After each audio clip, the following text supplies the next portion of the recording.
We should be live.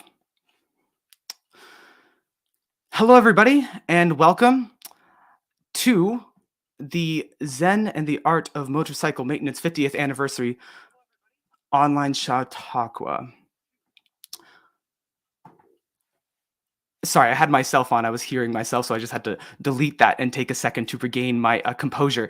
We are here to celebrate the life and work of the late, great philosopher, author, and engineer Robert Pirsig. And in particular, this book, released in 1974, that means so much to so many, including myself, and presumably all you who are gathered here. In today's discussions, we are going to be looking back at the writing and publishing of this book. We're going to be looking at the archival efforts made over the years to preserve Pirsig's life and legacy. We'll be introducing the Robert Pirsig Association itself that has made this event possible. And we are also going to be looking forward towards Pirsig's enduring relevance in our highly polarized and increasingly technological age. I am CJ the X. I am a YouTuber, a philosopher, and an artist who's very inspired by Pirsig's work. I include Persigian philosophy in my written work and in my video presentations. And I will be hosting you today and facilitating this discussion on behalf of the Robert Pirsig Association, who, of course, again, this event is brought to you by.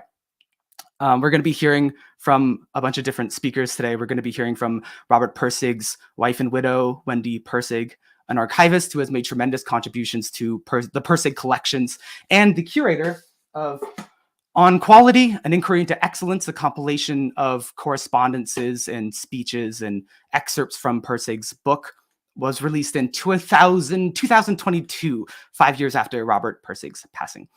We're also going to be hearing from the editor of the original publication of Zen and the Art of Motorcycle Maintenance, Jim Landis, an author in his own right, and of books like I'm stumbling on my words because there's actually a lot of them, and I think I decided only to say a few.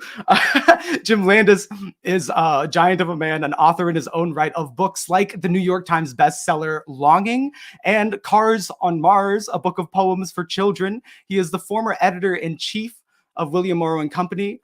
The man wears many hats and writes long, passionate emails, and we will be talking a bit about the publishing and editing of Pirsig's debut effort.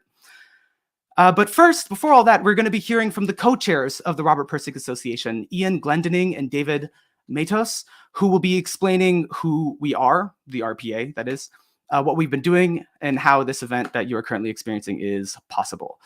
Through international collaboration between many diverse, dedicated Persigians over decades, really.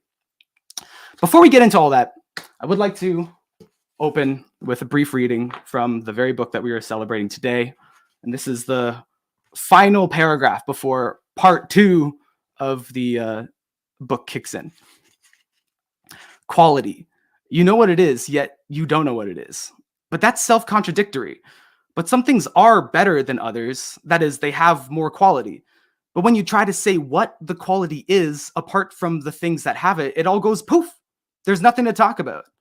But if you can't say what quality is, how do you know what it is? Or how do you know that it even exists? If no one knows what it is, then for all practical purposes, it doesn't exist at all. But for all practical purposes, it really does exist. What else are grades based on? Why else would people pay fortunes for some things and throw others in the trash pile? Obviously, some things are better than others, but what's the betterness? So round and round you go, spinning mental wheels and nowhere finding any place to get traction. What the hell is quality? What is it? I remember when I first read that, it was enthralling. It was very inspiring. I was reading this book because it was recommended to me by a colleague, Jane Gatsby, fellow kind of online philosopher. And, she said I would like it. And I wasn't sure at first because I'm not really a motorcycle person in the slightest. But the book has these moments of revelation, at the Deweeses and at that moment where I started to realize what this is about and where this was going. And, it did end up changing my life and, the lives of several others. So with all that out of the way, we are going to open this now by throwing on the co-chairs of the RPA, Ian and David. They're going to give a little presentation about who we are, what we're doing, what we intend to do. So, Ian and David, take it away. I'm David Matos. I'm the co-chair of the Robert Pirsig Association, and I'm the editor of ZMM Quality's Facebook page, social media channels, and the website founded by Henry Gurr. Thanks, David, and thanks, CJ, for organising this for us. So I'm Ian Glendinning, co-chair of the RPA with David and general admin, the web pages and so on. Some of you may know me for having been the curator of the Pirsig pages on my Cybertron website. But next slide, let's get down to it. Next slide. So first thing, as CJ suggested, we're very much focused on celebrating Bob's first book, ZMM. But the RPA is interested in the whole of Bob's life and works, so we need to bear that in mind as we go through this. And that's relevant because, of course, the origins of there being a community of interest around Bob's work goes back to the 1990s and the early 2000s, in fact, right at the beginning of the 1990s. So the Lila Squad was formed when Bob's second book, Lila, was published. And in fact, DeSanto and Steele's guidebook to ZMM was published just the year before as well. One of the major outputs from that was collaborative work that allowed Dan Glover to publish his book, Lila's Child. Horse, or Mick White, but Horse as he's generally known, had set up the MOQ.org forum to allow that group of people, the Lila Squad, to discuss and interpret Pirsig's work. And other people like myself and Henry Gurr and others actually had online projects also doing their own research on Pirsig's work.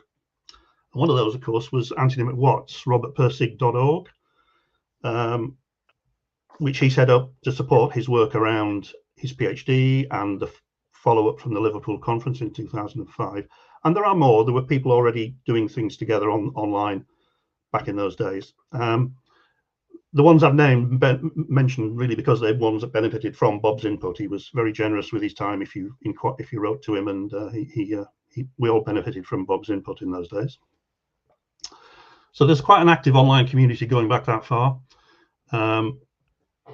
very active at times. But from about 2010 onwards, it started to wane.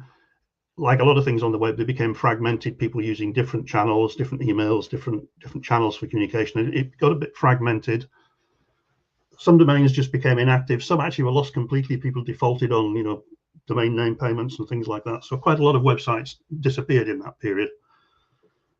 And several times during that, Henry and I exchanged ideas about the need for a longer term entity, something to preserve the legacy, as CJ said, and maintain a vehicle for future activity beyond the interests of just, individual mortal individuals and individual project hobby websites. So the idea has been brewing for quite a while, following on from the work the Lila Squad did. But of course, in 2017, we lost Bob, and there was, in fact, an awful lot more renewed interest at that time.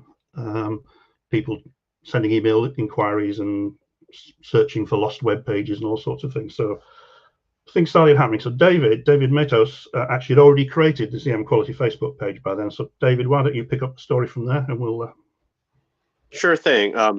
So Henry Gurr had this amazing website with all this information about Robert Pirsig and Zen and the Art of Motorcycle Maintenance, but we wanted to bring it to a larger audience. So I started working on the social media and building an audience with the ZMM Quality Facebook page and other social media, particularly those amazing photos that Bob himself took on that 1968 trip. We wanted to get those out there. But so it became a place where Zen and the Art of Motorcycle and Pirsig fans were able to get their information during this time period. Also during this time period, we had multiple attempts by various people, Ian, Edo Rats, Horse, among others, to reach out to Dr. McWatt and re-engage him in the work. But that was unsuccessful. However, they were successful in rescuing some of these lost website domains, which was important. And all during this time, we're also coordinating with Wendy as well, Wendy Pirsig, to keep her apprised of what we're doing. Next slide, please. So we decided that if we're going to make a Robert Pirsig Association happen, an idea that we've been kicking around for years, what better opportunity would we have than the 50th anniversary of Zen and the Art of Motorcycle Maintenance to make it happen? So we decided, let the chips fall where they may. We're going to give it the old college try and make it happen. So we decided to make an all-voluntary association. It's all self-funded. It's all just people getting together who are fans, scholars, and volunteers that want to come together and make this happen. So we started meeting in earnest in September of 2023, and that's when we put out our shingle as the robertpersigassociation.org. Since then, we have over 150 subscribers on our free subscribe to our emails, and we have this core group of a dozen volunteers who are committed and have been meeting every other week to make sure we move the ball forward on the Robert Pirsig Association. So what are we doing and who are we? Ian, I'll let you take it away from there.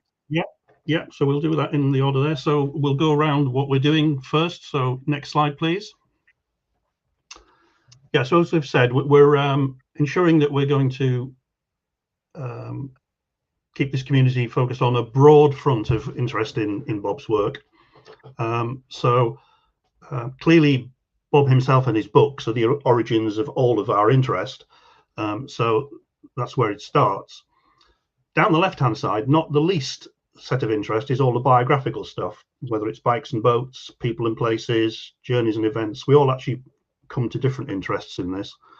And again, not least again, because obviously the books themselves feature travel and the bikes and boats and what have you. So it's a natural source of interest in Bob's work. And let's not forget the books themselves have a pretty significant real life biographical content, even though it's rhetorically couched. It's a natural place for people to get interested in Bob and his work. The warning, the note at the bottom is saying, we know that Bob was very pleased when people took his work seriously beyond the books, but we're just doing this to maintain interest and provenance. We need to be careful that Bob would and did sort of shun the idea of personal celebrity. But it's nevertheless a very valid thread of interest. Down the middle, clearly the books themselves remain as literature and still in print and republished. In fact, 50th anniversary version of ZMM this year as well. When we come to the philosophy on the right-hand side, equally, we have to recognize there's more than one stream of interest there. And we have to recognize that we've got to keep the interest across the sort of intellectual scholarly side of it and the lived quality side of it, the Zen side, if you like. And that's maintaining a dynamic integration across those things. One of the things we must avoid against, and that warning note at the bottom really saying, again, we need to be careful not to get drawn into the orthodoxy of the Church of Reason, as Bob called it, of the purely rational intellect. We need to have that proper balance. And I put Zen in scare quotes there because you need to remember even when Bob wrote his book, Zen and the Art was already a meme. It wasn't the first time the title had been used. And it's really, think of it as an example of non-Western orthodox thinking, and that's really the more general pattern that's in there. I'd recommend people have a look at Ku's, Ku Hok Arn's testimonial on the web pages to understand the significance of that. So yeah, so we're maintaining a proper focus on Bob's work across a whole series of channels. So next slide. So reading the detail of this probably isn't so important, but notice that David there on the top left, we're doing this year because David suggested we do, so which is great. And we've got a lot of people turned up to volunteer to do this. So again, why don't you pick up this, David, in terms of the activities that we're doing? You know, for the ZMM 50th anniversary, we decided we really wanted to decide what can we do. So we first started off creating a speakers bureau, and that's available on the website. If you're interested in hosting a speaker during this 50th anniversary or any other time, you can find those resources there on the robertpersig.org website. Of course, creating a speakers bureau led to the idea of having online Chautauquas, this being the first one. So we're really happy that this is happening. Wherever you are in the world, you're a fan of Robert Pirsig, you can join in. Even if you're not here live on this, you can watch the video later. So it's really an excellent opportunity to reach out to all the fans out there and everyone who's interested. Another idea that was also important to a lot of people was retracing the actual ride that took place in 1968 that's described in Zen and the Art of Motorcycle Maintenance. So we will be doing that this July, the ZMM 50th ride. And we've had some help from folks, particularly John Cherney and Mark Pravatsky in Minneapolis, Minnesota, and also Mark Richardson. So they've been a big help for that. We also have this other volunteers that are really great. CJ and Sevilla with the Quality Existence YouTube page. These YouTubers are able to contribute as well. We also have people around the world, a global footprint. People like Ku, people like Artin Turan, who is our lead archivist from Turkey. So really, wherever you are, we can plug you into the Robert Pirsig Association and you can help out. There's lots to do and we do need your help and we do need a hand doing it. There's other people involved that that are definitely necessary to our work. People like David Buchanan, Dan Glover, David Harding. I could go on name dropping, and I know I will forget to mention some important people out there, but we know that you're involved in this community and you have the interest, and we want you guys to be involved. And we really appreciate all the efforts from the volunteers that have come together to make what we have going so far already happening.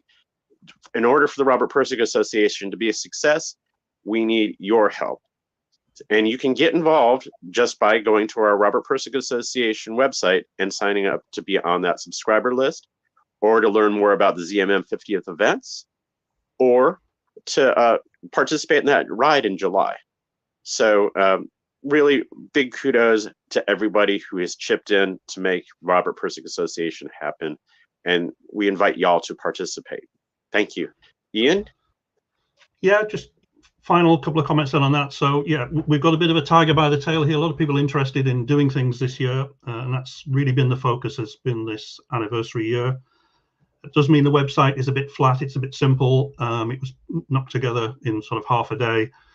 So we're in the process of planning what it is we need to do to make it cover all the future activities. And I won't bore you with any of the technical details, but if anybody's interested in what the kind of content we're going to be managing online, go to the online resources link on that same webpage, robertpirsig.org, and you'll see what we're doing. And if you see any way you can help, as David says, please volunteer. So I think we're going to hear more from CJ later, but about where Pirsig fits with the technology. That's why CJ is part of this group, of course.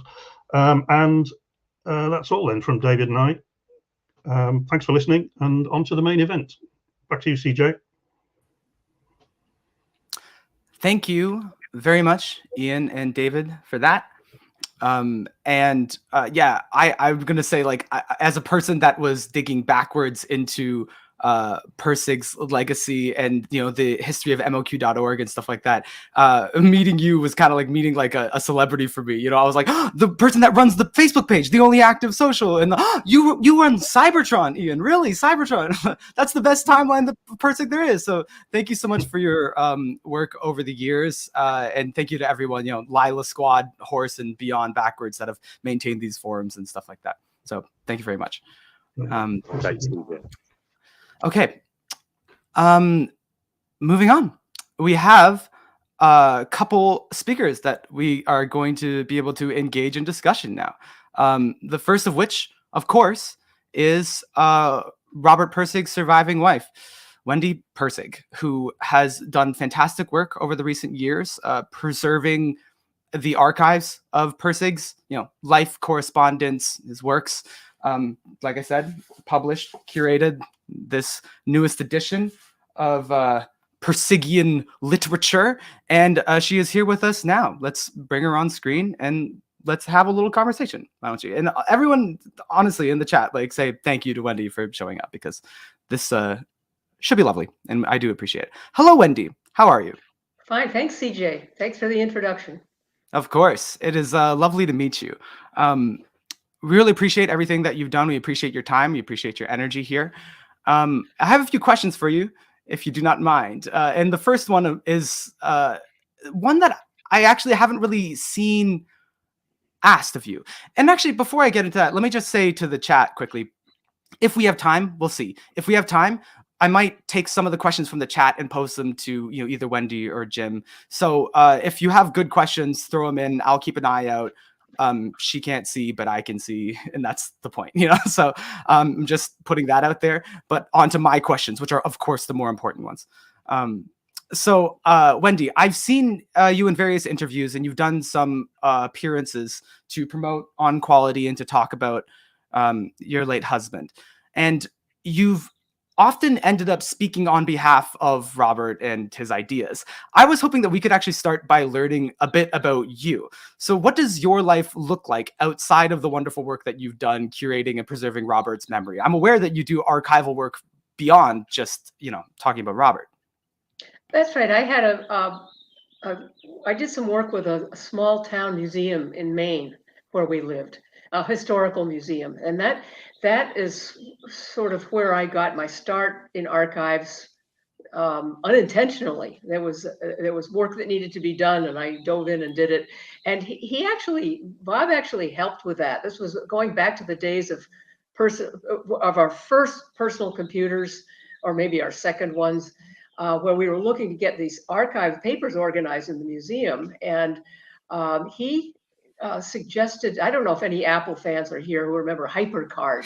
We're talking 1989 or so, but it was a great organizing early program for a database that was really suited to this type of work. And so Bob introduced me to it because he'd been playing around with it on the computers and didn't have an application, any reason to use it. So he got me started in archives, and for 2 or 3 decades I was working at this museum. And then at some point realized that we had a lot of family archives, and so I started another database. By then the software we were using, we'd switched over to FileMaker Pro, if anybody knows that. And it's another database, and adapted that both to the museum. But then he helped me start working up a family database, which eventually became really useful for organizing his own materials. Right. Yeah. So can I ask, what year is this? This is Oh, well, so it started late 80s, Right, and then right. so I don't know what year it was. Somewhere in the early 2000s, maybe, we realized Right. that there was a lot of family archives that could be handled the same way. And his papers wound up at Harvard University's Houghton Library, and at the very end of his life, so in the 20 teens before he died, he was actually, I would hold up a photograph and say, "What's this? Can you ID this?" And then he'd be helping me ID it. I'd type it into the database. And so when the materials went to Harvard, his papers and many family papers went to Harvard, and with them went his description of, in many cases, his description of the items in the collection. So it was really an ongoing project that had benefits right past his death. Yeah, yeah. It's very interesting. So in my work, I do a lot of research of technology and stuff. And so that's me concerned with, my current generation of like social media and stuff like that. And yet it's taken me backwards to learning about some of like the earlier technologies of like, the 80s and 90s and 2000s. And Pirsig's life obviously was quite intertwined with that. Is quite a technologically minded person and was writing about technology, and even seeing the history of like how the Liverpool conference came about and like the Lila Squad of like early internet stuff. Is a tender thing about it. It has a lot to do with the world that we're constantly living in today. So I wanted to ask you about, given that you have participated in kind of doing archival work for this smaller museum in Maine, when me and my people were over at Montana State University in Bozeman digging through these archives, like the DeWeese files in particular were just like so beautifully kept, and we ended up in a quite robust conversation with the archival staff there. So Jody, Heather, Melissa, you probably know. And we had a lively conversation about like the delicate art of preserving the history and memory of a real person. You know what I mean? What do you put in? What do you leave out? Like, what kind of story do you want to tell? Like you're talking about the idea of like celebrity worship and stuff. You know what I mean? Like, what's the most interesting thing? Like we noticed that, a lot of people want to come and touch the briefcase, but we were more interested just to read the correspondence. It was so fascinating, So can I ask you, especially after his passing, because I know you've made these kind of recent contributions. I think when we went to MSU, you had just recently given a whole bunch of more stuff, more information, and switch things around. So I was going to ask if you could, regale us with some of the challenges and pleasures of cataloging your husband's life and work after his passing. Oh, sure. Well, I mean, the beauty and joy of archives is that it's all there. You're not being selective. You put it all in there. I mean, with very few exceptions, everything's in there. And Harvard's collection is much more extensive, but between the two, Montana and Harvard, it's pretty complete. And it's not, I mean, thanks to technology and computers, the physical organization of an archive is arranged by what the physical items need. Paper needs a certain humidity. It needs to be clean. It needs to be not in acid-free materials. I mean, it needs to be in acid-free materials. And film needs a different types of storage. Everything that's kept is stored differently depending on the properties of the item and what it needs to be kept safe. So you have things that might be of a different chronological period stored next to things of the same property needs. But it doesn't matter because the technology will sort it out for you. You can sort chronologically, you can sort by subject, and none of it's perfect. I mean, if Wendy was sitting there in 1997 and typed a word wrong, it's in there misspelled and you'll never find it. But this can be thanks to archivists who have taken over the collections. This can be corrected over time, and those problems work out. But it's a wonderful institution, mostly unheralded archives. Because it's not the museum, it's not the exhibit, it's not the celebrity even really, and it requires work on the part of the people using them. So they don't get used as much. But on the other hand, it's got a lot of facts and without interpretation, which makes it very nice. So I really appreciate and am grateful to all archival repositories everywhere, and not only the two that I'm working with. And let's not forget also the Smithsonian National Museum of American History, which took some papers and also objects, and they're in size ranging from tiny wires and small tools to a motorcycle.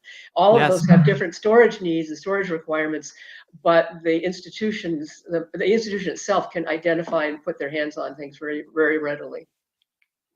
Yes. That recently opened, right? Like the motorcycle went on display on like April 15th or something like that. Yeah, that's right. That's right. A wonderful exhibit of selected items, just some of the collection that they have, but including the motorcycle. It's called Zen on the Open Road.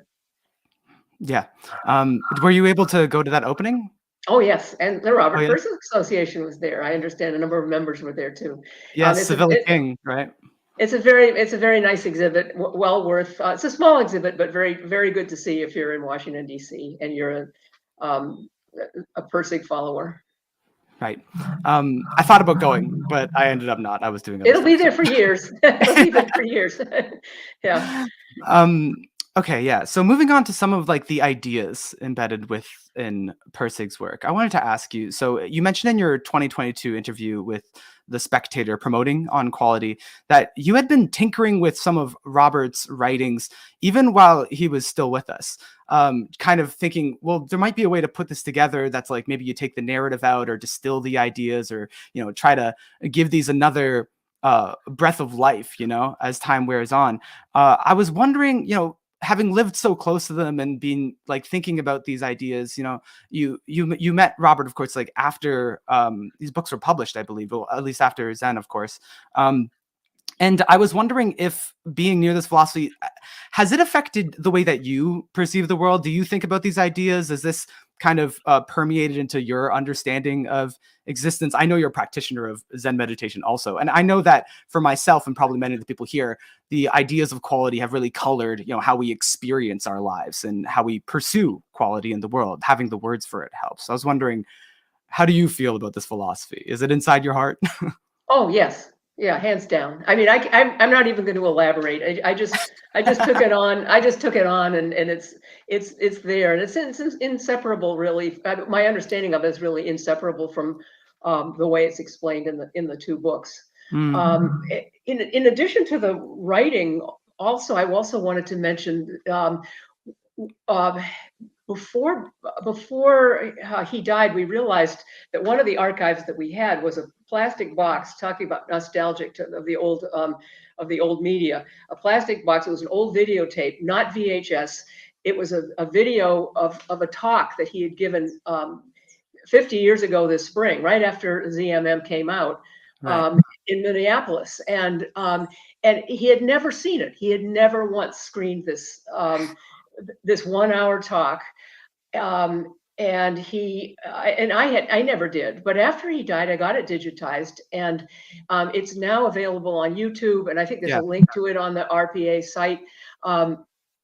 And I would highly recommend it because it was my husband speaking as he was writing, as he had just completed Zen and the Art of Motorcycle Maintenance, and as he was writing Lila.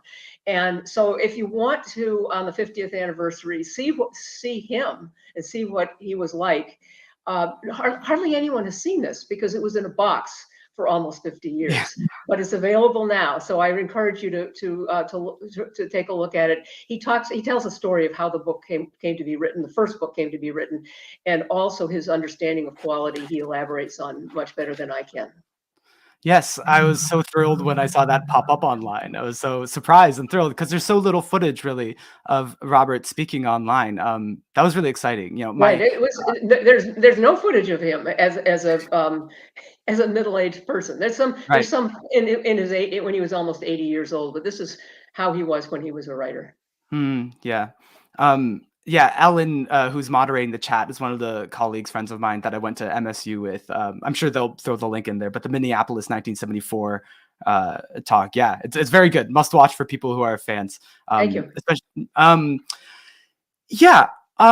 so kind of related, and this is maybe kind of getting towards like the final two questions that I want to ask you.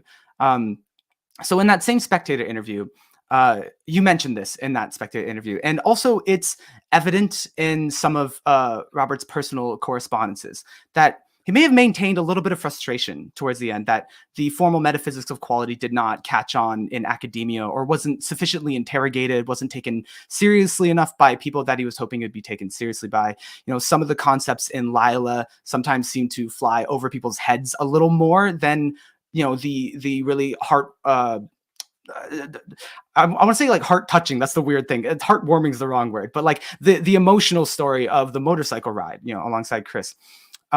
So you mentioned in that interview that you prefer to emphasize that regardless of if people are, you know, talking about the whole taxonomy and all the specificities of the formal philosophy, that doesn't make the quality ideas any less true. It doesn't mean that we don't interact with quality every single day.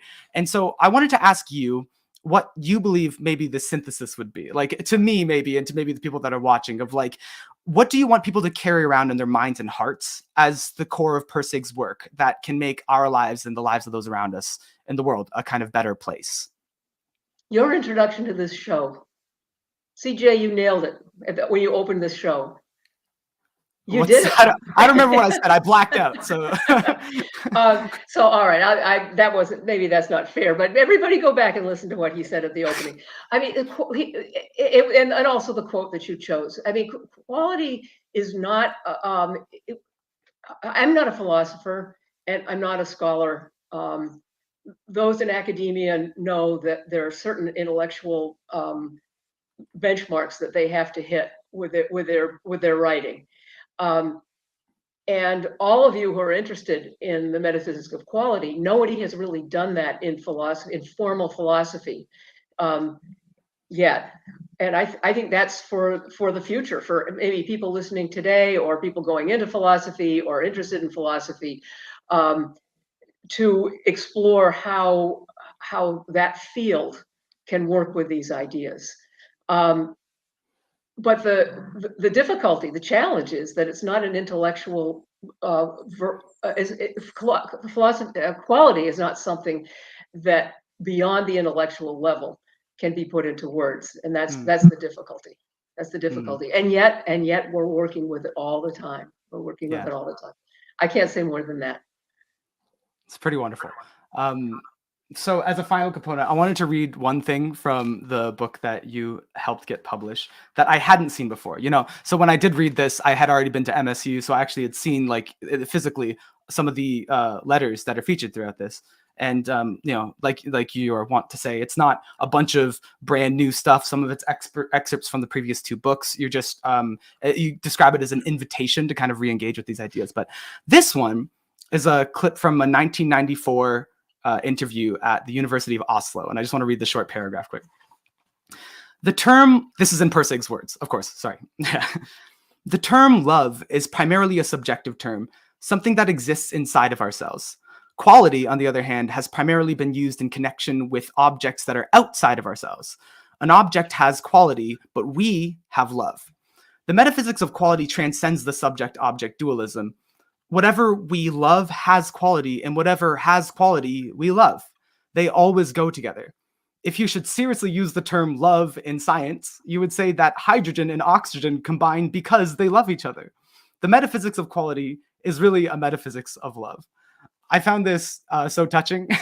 I think maybe in his subjects, objects, data, values essay, there's a similar thought put forward of being able to understand even the laws of physics as if the universe itself has values and preferences, and it's very touching. It makes us part of one thing, like this quality monism really makes us feel connected into the world in this non-dualistic way. You featured love was the entire kind of theme of the closing, really, of this collection that you compiled. And I wanted to ask you, it's a little bit personal, but I just haven't heard it asked. So I wanted to ask you, what did you love about Robert?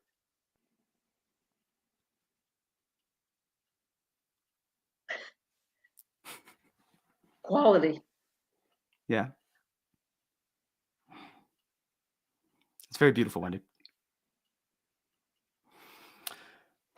Okay. Is that all? You want to one word it and head out? Yes, that's fine. That's fine. I think Married that's a wonderful people will understand. Married people will understand. Well, I leave it at that. It's very beautiful, Wendy. Got me kind of emotional. And now, again, I have to regain composure and run the show. So thank you very much for your time. It's been a pleasure to speak to you. We're going to take you off stage, and we might bring you back to ask you a question at the end. That was some people are sending some ones in now, but thank you very much for your time. Thank you, CJ.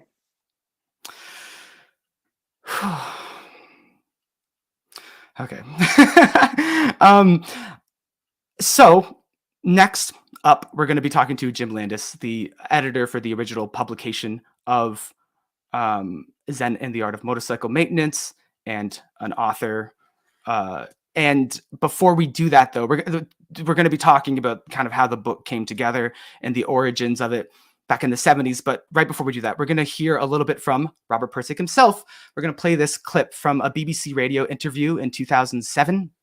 So the context for this clip is that he's setting up the context for the book, talking about his time when he was committed into a mental institution after having a bit of a psychological break, coming out of that, and experiencing the circumstances from which the inevitably epic and iconic book was born. So.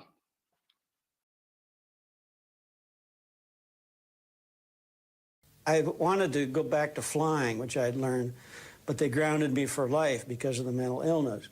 And suddenly it occurred to me a motorcycle is just about as good as an airplane. In fact, better, because it costs less, it's less dangerous, and you see more.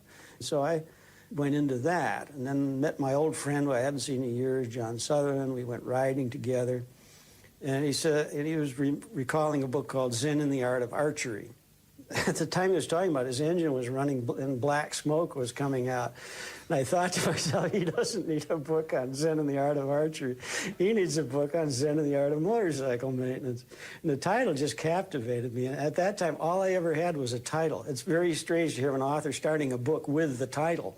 But that's exactly what happened in this case.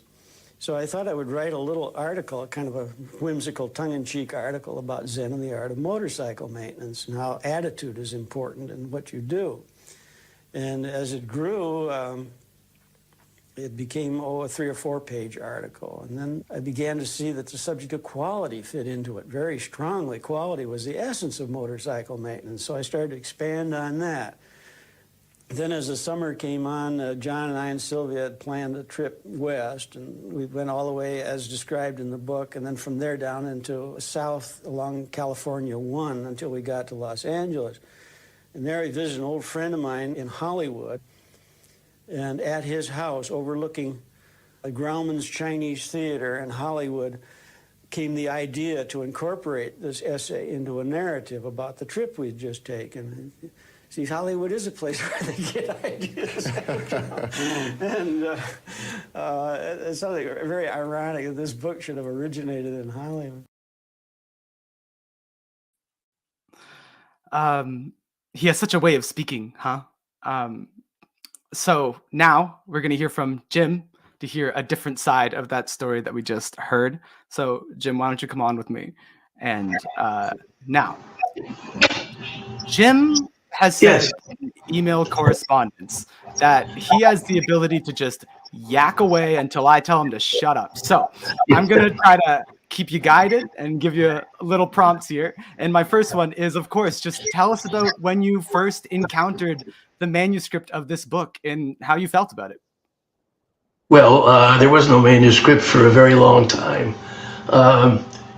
The story of the evolution of the book is told to some extent by some of the correspondence that was published. I believe it started with the 25th anniversary edition. And by that time, I was pretty much, I was out of publishing, and the my company Morrow had been bought by HarperCollins, and I got a call and it said, would you be willing to have your correspondence with Bob published in a new edition of the book? And I said, yeah, that's great. So I would not have known the records, I mean, exactly when everything happened until I saw this stuff. And Wendy knows better than I how much there may have been between us, because the editor then at Morrow picked out some things and put them in the back of the edition. But as the editions kept coming out, some of them had the correspondence and other back matter, like a reading guide for book clubs and things like that, and others didn't. So I've got, I happen to have here a book that I see that Bob gave me in this kind of typical inscription for Jim and Denise from Bob. That's about as much as Bob would say when he gave you a book. But so at Morrow, I did about between 8 and 12 books a list. So, and we had 3 lists. So I was publishing between 24 and 36 books a year. And that's a lot of books and a lot of work and a lot of flap copy and a lot of catalog copy and a lot of standing up at sales conference trying to convince people that the sales reps, who for many years were all male, it was not considered a fitting occupation for a woman to go out on the road with her car and books in the back trunk and sell. So anyway, and my actual sales presentation is included in some of the back matter. When you get an edition that has that stuff, I think unfortunately the brand new book has no back matter, aside from if you want to. It's not really back matter what Bob wrote after Chris was murdered, and he wrote a very moving afterword that I think will now appear in all the editions. But this one, which happens to be British and from Vintage Books, which is a Random House imprint, this book has all the correspondence that was published, because some of it later got eliminated in some other editions that you might find.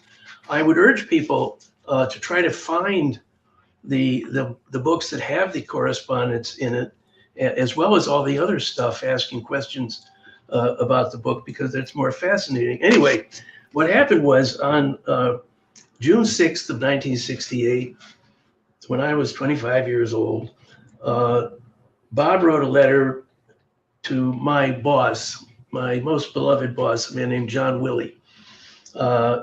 And I won't read the whole letter, even though it's short, but it begins, "Dear Mr. Willie, I am working on a book with the somewhat unusual title, Zen and the Art of Motorcycle Maintenance, and I'm now looking for a publisher." Well, what I learned much later, and Bob kind of made renowned, was the fact that he wrote the same letter to 122 publishers. Whether he got the name of the editor-in-chief of every house, I don't know, but that's the way to do it, because it's still what we called then and call now enter the slush pile, submitted books that have not come in from an agent or obviously a previously published author of yours. So John, I don't even know if John Willie read this. He gave it to me, and 4 days later, I wrote this letter: "Dear Mr. Pirsig." So this is June 10th, 1968. "John Willie has passed along to me your letter of June 6th concerning your Zen and the Art of Motorcycle Maintenance.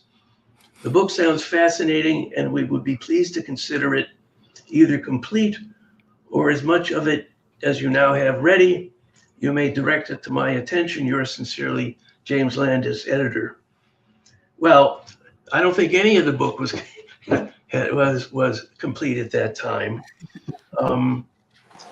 But whatever he may have sent, because I know that that he had sent some kind of clipping to me in August, and I wrote him back, because the book began as a group of Chautauquas, which I was confused about. I thought it had to do with Chappaqua, New York, which was a kind of hippie town that I'd been to, and I didn't know the word Chautauqua, so I kept thinking it's Chautauqua, and one of us has it wrong. Anyway, on August 16th, I thanked him for a clipping, and actually, and then I said something. I will read this because I'm rather proud of it. And I didn't remember this at all until I saw this letter when they were going to publish it. "Thanks so much for the nice clipping. I'm more interested and intrigued than ever, and just want to say that there's no rush at this end. You should take your time, and under no circumstances sacrifice art to haste, for fear that my willingness to read your book will either diminish or be forgotten. I shall be here and ready whenever your manuscript comes in." There was a luxury to do that back in those days. There was a lot more money in publishing, partly supplied by what was called Title II, money raised by the Vietnam War, in fact, and all the manufacturing that was going on. And today editors are in much greater fear of their work, of their jobs. And it would be hard for an editor to say, "Take your time, I'll be here," because they don't know if they're going to be there. If their books don't, they can lose their jobs. The same letter has a postscript, and it really shocked me to see this for the first time in many years.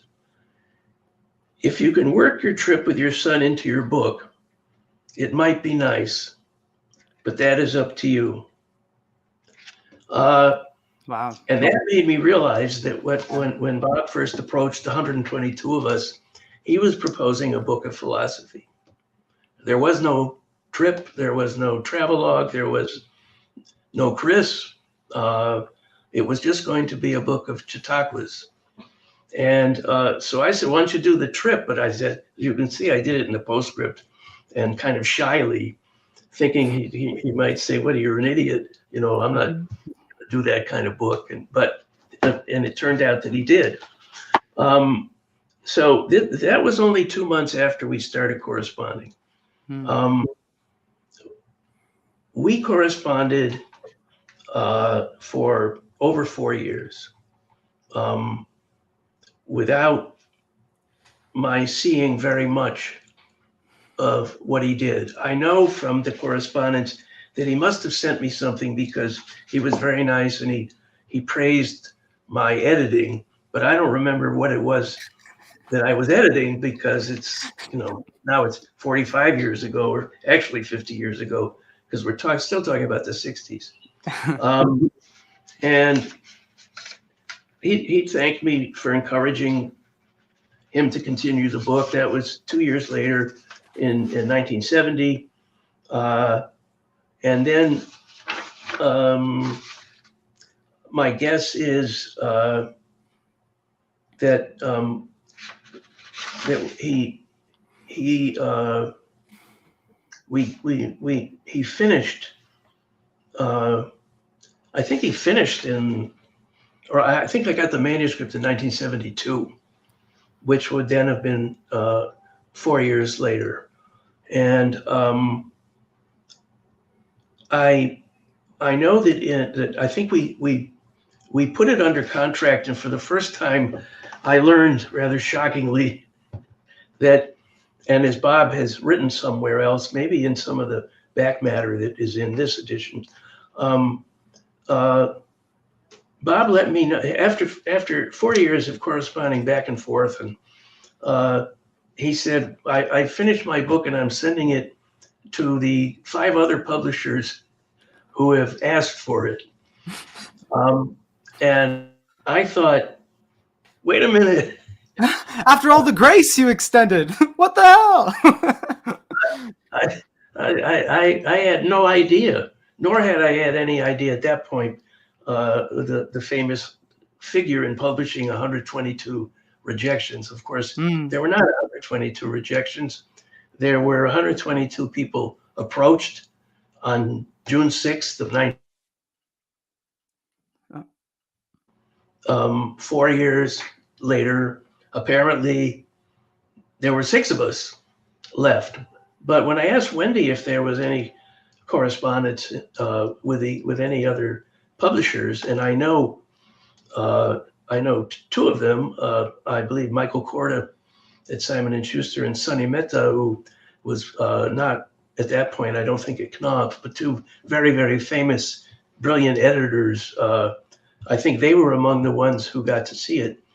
And I've taken some pleasure in the meantime, since we were the only ones who made an offer for the book, that those guys did what we all did when we passed on a book that later became successful. We sort of called ourselves idiots and moved on to the next book. But so we must have put it under contract in 1973, and then I was going to do some final editorial work. And somewhere in here, I had written to him, the book is 200,000 words long, and we need to get it down because even though this is, I probably said not to insult you, but if 200,000 words long, it's going to cost too much. The retail price will be too high, because this was planned as a hardcover. These days, this is the kind of book that would be put out as a paperback original, probably. And so I was in London in February of 1973, seeing agents and stuff. And I had arranged to fly down to the south of France to stay with another writer of mine, Nicolas Delbanco, who was living in a town called Châteauneuf-du-Grasse. And I had mailed Bob's manuscript to the house in Châteauneuf-du-Grasse. So clearly I was intending to edit it while I was in France. Nick, with whom I had lunch 3 days ago here in New York, so I've known him a lot longer than I knew Bob. He opened the package and he started reading the book. When I got there, he said, "Hey, this is pretty interesting." But I don't remember. I don't remember sitting in France and editing it, but I probably did. So we're talking February '73. We know the book was published 14 months later in April '74. The process of publishing in those days used to take between 8 and 12 months to go from manuscript to finished book. Finished books we receive usually 6 weeks before actual publication because they had to be distributed to those wholesalers and bookstores that had ordered them. So here we are 14 months before, and I don't remember the editing. My editing was done manuscript by hand in my absolutely awful handwriting, but I also made sure no one else could read it because I didn't want anybody to take my editing. If I died before that, I didn't want other people. It was stupidly selfish, taking advantage of all my insights, you know.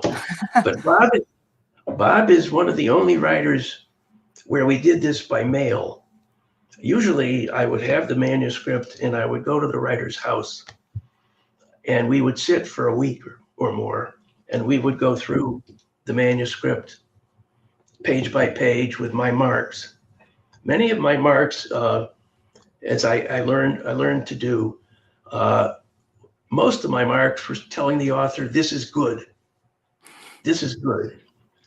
Because if all you do is say, this needs work, it's all criticism. And so my editing was really, and it wasn't, it was done because that's the way you should work.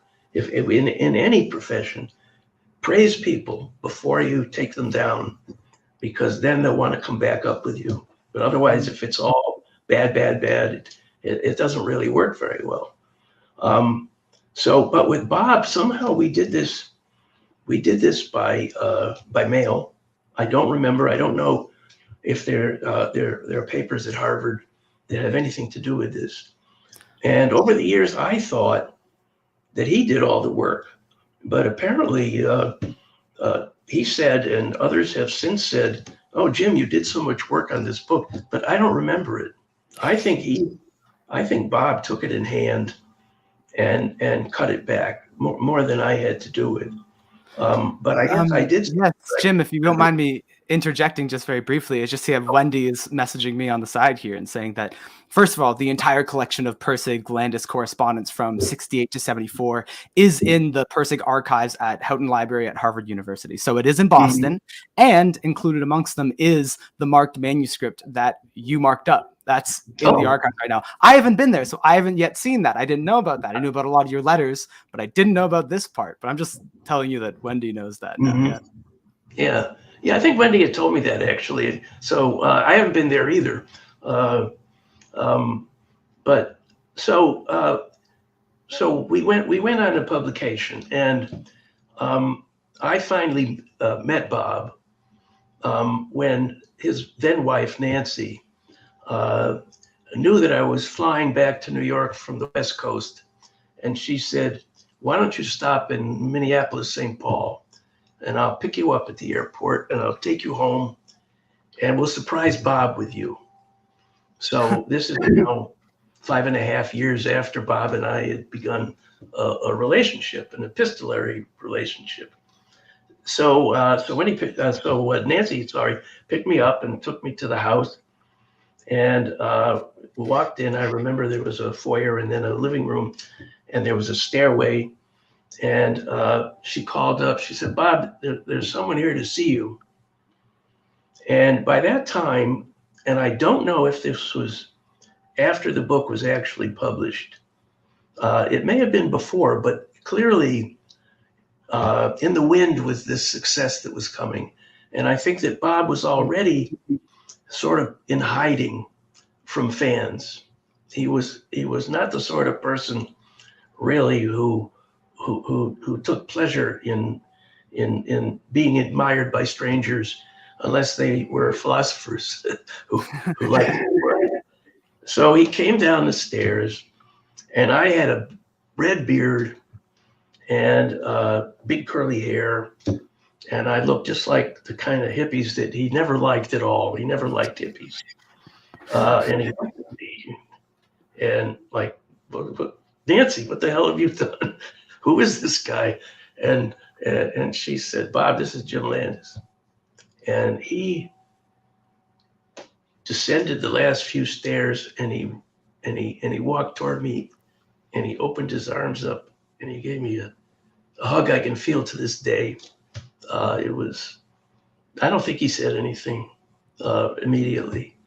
It was after all this time, here we are together physically, and I'm standing there in his house, and it was really, it was a key moment in my life that happened. And the reason I can't figure out if the book was actually published was because things began to happen, and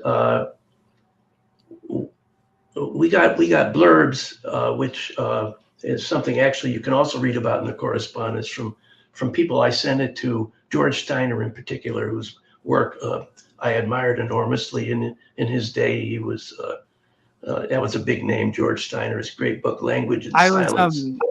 Yes, Jim, I was actually going to ask you, it's one of the things I had written down, was I was going to ask you how it felt to have George Steiner review that book the way that only George Steiner could. I saw in Pirsig's writings about that experience, I thought was very apt, was like very honored and a little afraid to have Steiner's attention, because a very intense, discriminating person. You know, me and my colleague Ellen, that's running the chat here, are both kind of fans of him and his. Of Steiner, you mean? Yes, Steiner. Just talking about George Steiner. Oh, yes. Good for you. Yeah. No, his name came to me only because I didn't put him together with a book like this. It was only that I was trying to think who can we approach, because blurbing's gotten a bit out of control now, and because people just scratch each other's backs. But in those days, there wasn't that much between authors. So I approached this guy cold, and he was willing to read the book, and he came forth with such praise. I was really amazed. But he was like it was like just a cold approach. And both Bob and I liked Eric Hoffer. And I may have dreamt up approaching him, or Bob may have, but then he also gave us a blurb. These were big names, but not big names. They weren't commercial people particularly, but they certainly would have helped with reviewers. And so so we had that. The book began its life with excitement. I didn't have a problem at sales conference. I was worried about the title all along, all those years, and I never got a single negative feeling from salespeople about Zen and the Art of Motorcycle Maintenance, and I had anticipated that they were going to want another title. There's somewhere in the writings in here which about an inquiry into values, whether that would be a subtitle, and I think Bob describes a party where he was in one of his letters that he went to, and somebody said that's a terrible subtitle, or don't do it, and we did it anyway. But interestingly, and to get into to me a serious matter, this book doesn't have the subtitle. Raise it a little higher. You're talking about the 25th anniversary edition, right? You haven't seen any of these. Okay, so this is the vintage book in England, no subtitle, and 40th anniversary edition. And what does it say on the back? And this is something that has confused me. Fiction. They're telling booksellers this is a work of fiction. When I first heard that, and I heard even Bob use the word novel, I really got kind of upset, because if this is not a novel, I mean, I write novels, and I published many novels, and we did not publish this book as a work of fiction.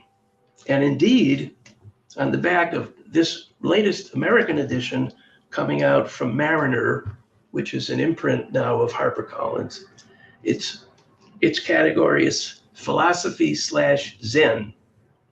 So in a bookstore, this would go into one part of the store. The fiction book would go in with novels. It would be next to John Grisham and Danielle Steele. It doesn't belong there. I don't want people to be misled and think that this is a made-up story, and that's what calling it a novel does. So that's kind of bugged me for ever since even Bob started calling it my novel, because it's not a novel, people. Well, thank you for sharing that, Jim. I want to kind of just touch on that for a second here, because some of the work that the RPA has been doing, Arton and I don't know all the people, but some of the things that we started to do was keep track of all of the kind of translations and different publications and all the different covers. Like, for example, what you held up, like the 40th anniversary one. I've always loved that art, right? Like I think that and this are some of my favorite of the art styles that have been out. And yet there's, as we can see, there's kind of these subtle differences. Like, so is it the 40th that you said has the correspondence in the back that you think is so valuable, yet is listed as fiction? Yeah, Right. but this 40th is British. You can't you can't buy that in a bookstore here. I believe the 25th American, which was under one of the imprints that William Morrow had, but things became complicated when HarperCollins bought the company. That has the correspondence, and that has the Reader's Guide and probably some other stuff that's very interesting. The brand new edition doesn't. But yes, so this one has all that stuff, but they call it fiction. They're categorizing it for the industry as a work of fiction. And I don't, you'd have to poll your members to ask, when you read this book, do you think you're reading a made-up story? Nobody writes a memoir, if you call this partly a memoir, that isn't partly fictionalized to the extent that unless they had a tape recorder with them the entire time, that the dialogue they report is exactly accurate word for word. It's taken for granted in autobiographies, memoirs, that when you reproduce discussions and things, they are not made up, but they're not completely accurate, and nobody cares because you get the gist of things. So I'm just to me it's lent to confusion. Yes, I don't know if anyone ever noticed this. Well, I appreciate your pontifications about this. We're having some conversations backstage over here. I can see over in my chat over here that the 25th edition doesn't have the subtitle, but it does have a philosophy spirituality classification, says Ian. We're seeing Wendy saying the 25th edition in the US has the correspondence. So there's and I guess David's also saying that it's also classified as memoir and travel writing. So there's a lot of masks that it could wear. I do think that it's very important to all the people that treasure this book that it is authentic to some large degree, and that we're aware of this, and that that's very meaningful to everybody. I find this very compelling, Jim. I hope to be able to talk to you about this, like maybe more at length eventually, perhaps on the Robert Pirsig Association channel at a later date. But I also want to be able to move on to some other subjects. So sure. I'm gonna shove us around a little bit here just to get to the close of our conversation, at least this portion of it. So I was planning on asking you about the process of editing Zen of the Auto Motorcycle Maintenance. And, I'm sure like as an editor, you have had to get to know different writers and their quirks and their strengths and weaknesses and such. However, you've made it quite clear that you really don't really remember much except for being revived and reconstructing it out of these artifacts that you left behind. So I think I'm going to ask you more as it is today, as kind of a final question, at least for now in this context. How do you now feel about this book? Does this book mean a lot to you? How do you feel about Robert's writing amongst your many authors? What role does Robert play in your memory? Well, Robert Robert and I had a relationship that went on until he died over a period of time, except for a brief hiatus when he did not accept our offer to publish Lila. And so he went with that and got a lot more money than we had offered from Bantam. And for a period there, we were not in touch. But when I left publishing in 1993, I moved up to New Hampshire, and Bob and Wendy lived, as it turned out, not far away, as Wendy said, in Maine. And I think I bumped into them in a long forgotten discount store, Bradley's. I think my memory is we saw each other, and everything got rekindled. But I think it would have anyway. And Bob took me out to Salem to buy me my first computer, or to have me buy my first computer. And he said it was a Mac store. They were not like Apple stores, or I don't even know if it was still Apple. It was Apple, but it was a little Mac store. And he said, Jim, you can get 1,500 of your novels that you wrote on this computer. And I knew nothing about computers. When I left Morrow, there was one computer.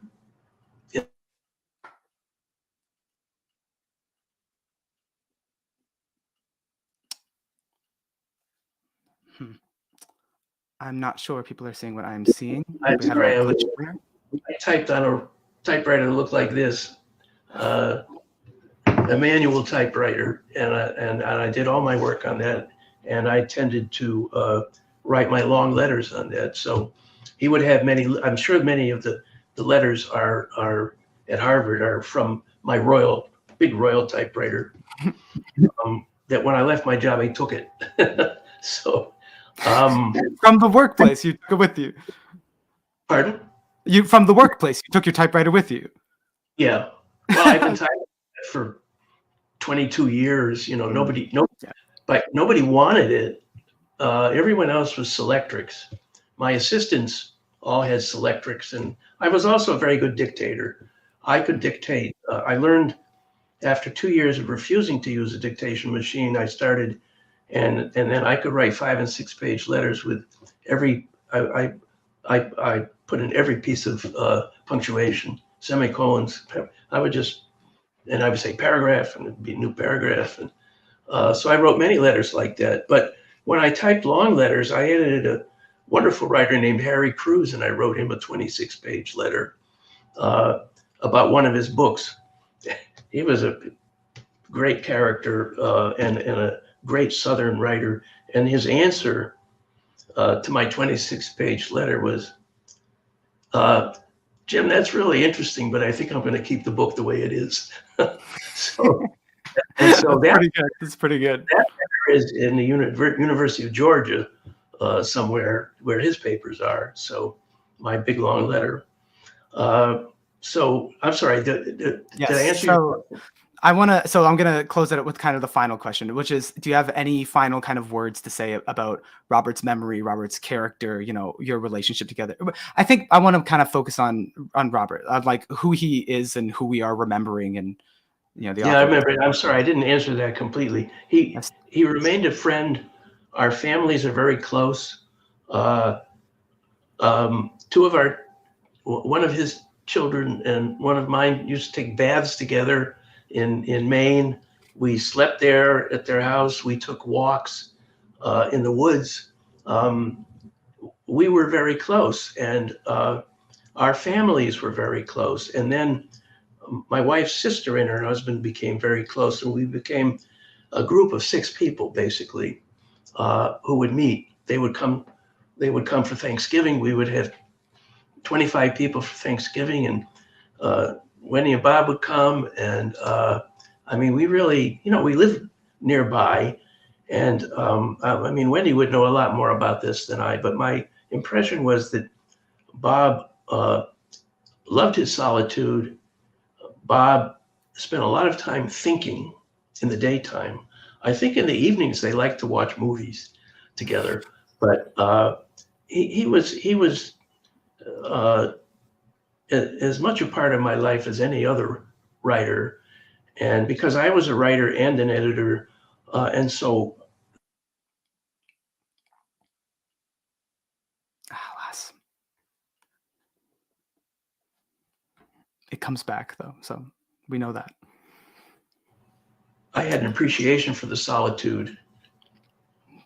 And we were great friends, and he always said wonderful things when I walked into a room, like, here's the guy who, if not for him, I wouldn't be here, this way with this book. He never missed a chance to tell people that that together we had brought out this book, and I think he realized, even though I don't believe it in the end it's true, that if I hadn't made an offer, no one out of the 122 publishers would have published the book, and there might not be an RPA.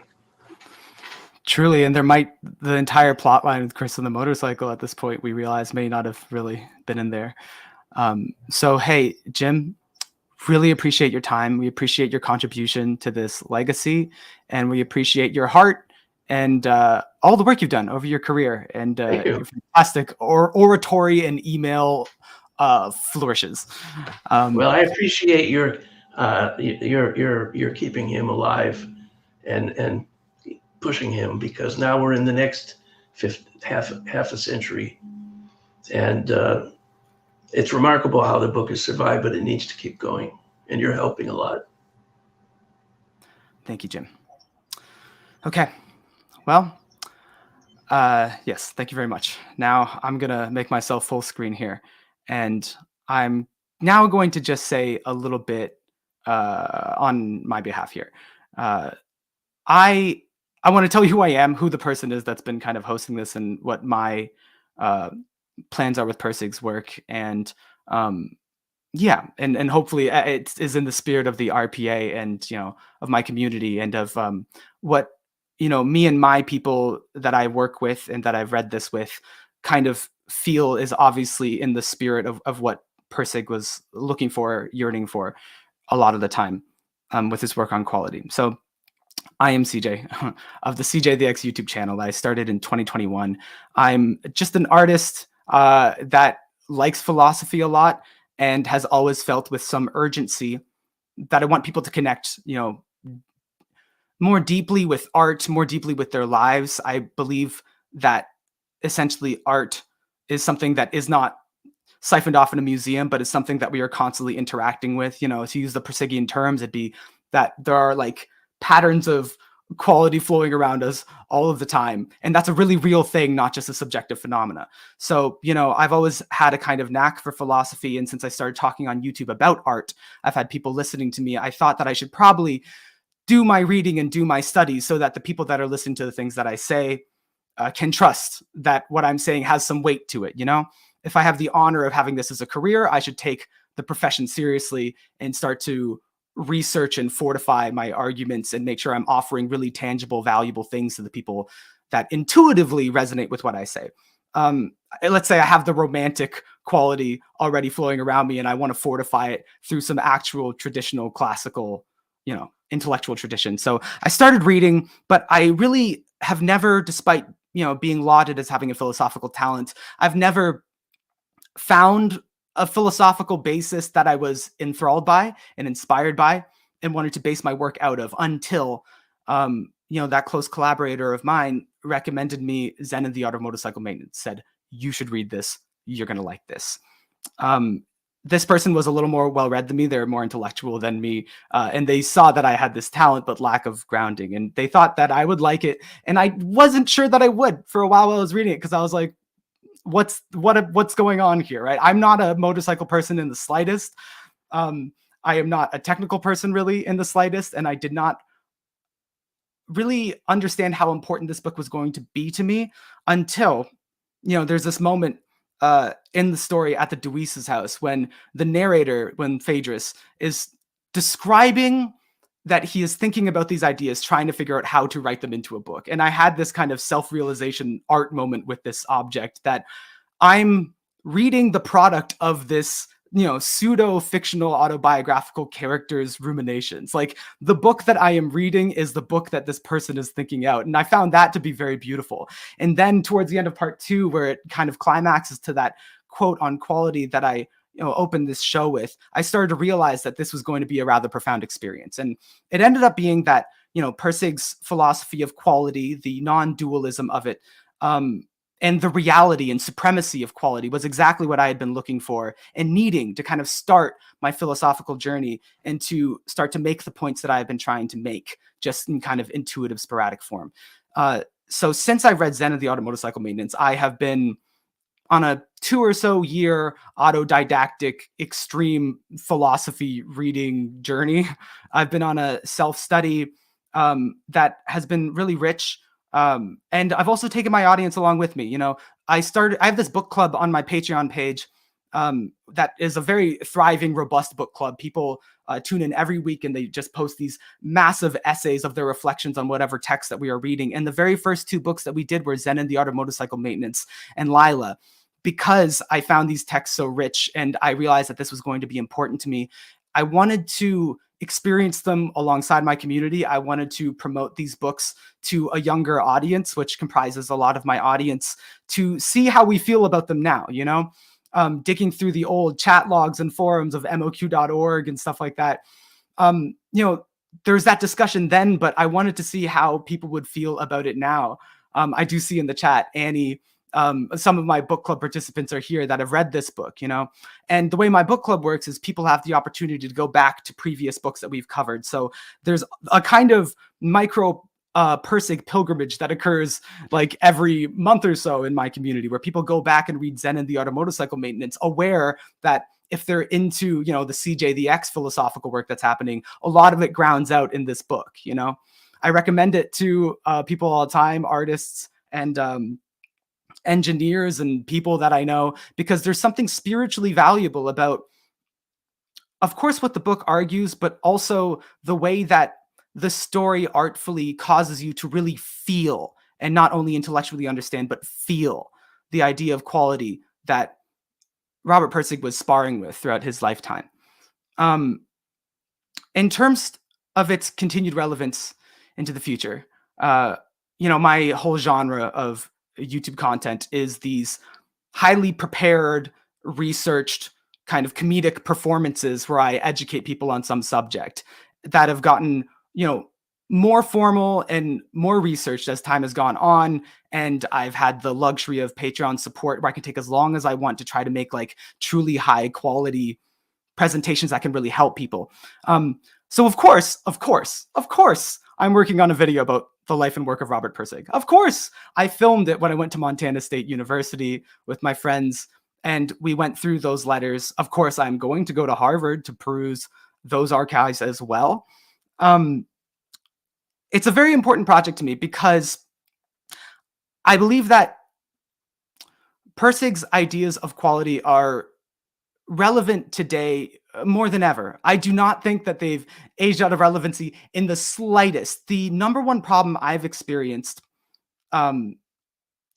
amongst my generation that I am interested in, the thing that I, first maybe got 1 million views for on YouTube for talking about, was in a similar fashion to the book, intellectually describing and making people feel this idea of technological ugliness. I think that young people today have a very, very intense sense of technological ugliness. A lot of our lives is enacted through our phones. We've been experiencing what Jonathan Haidt calls the great rewiring of childhood. It's happened over the course of my lifetime. I was born in 97, and I remember video games started making their way into all of my friends' homes. I remember when Facebook became the thing that everyone was on. I remember when we went from having the family computer for which we had computer time to now a computer was in our pocket and we never were not online. This has happened to us kind of intuitively, this radical technologizing of the human experience. And I believe we're starting to see and experience some of the drawbacks and some of the desperate alienation that people are experiencing, some of the desperate need for what Jim said earlier, that embodied interaction of being with people, of being in your body, of not feeling like the technology around you is magic and you have to be slave to it. And each, technological innovation tossed down to us from our cloud gods must be accepted as some sort of new objective way the world is.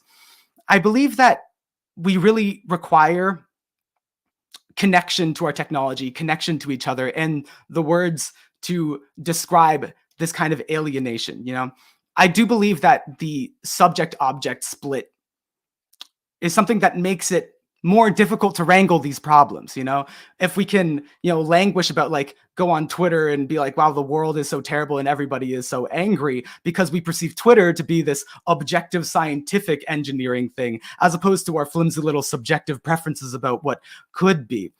I think that this seeds human control of human inventions. I believe that this is degrading our ability to connect with each other and form communities. So I'm saying all this to say, Zen and the Art of Motorcycle Maintenance, proposing quality as being the basis upon which we have our conversations, I believe, is a way that we can combat some of the modern technological ugliness. I believe it is maybe the best way to unify our so-called subjective values with our so-called objective tools and designs and intellectual ideas. And yeah, I'm going to kind of just pause it there and say that's my interest in Pirsig. I believe he had really high hopes for this world.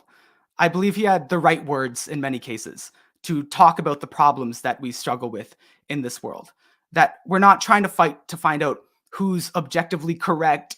We're trying to find the highest quality thing. We're trying to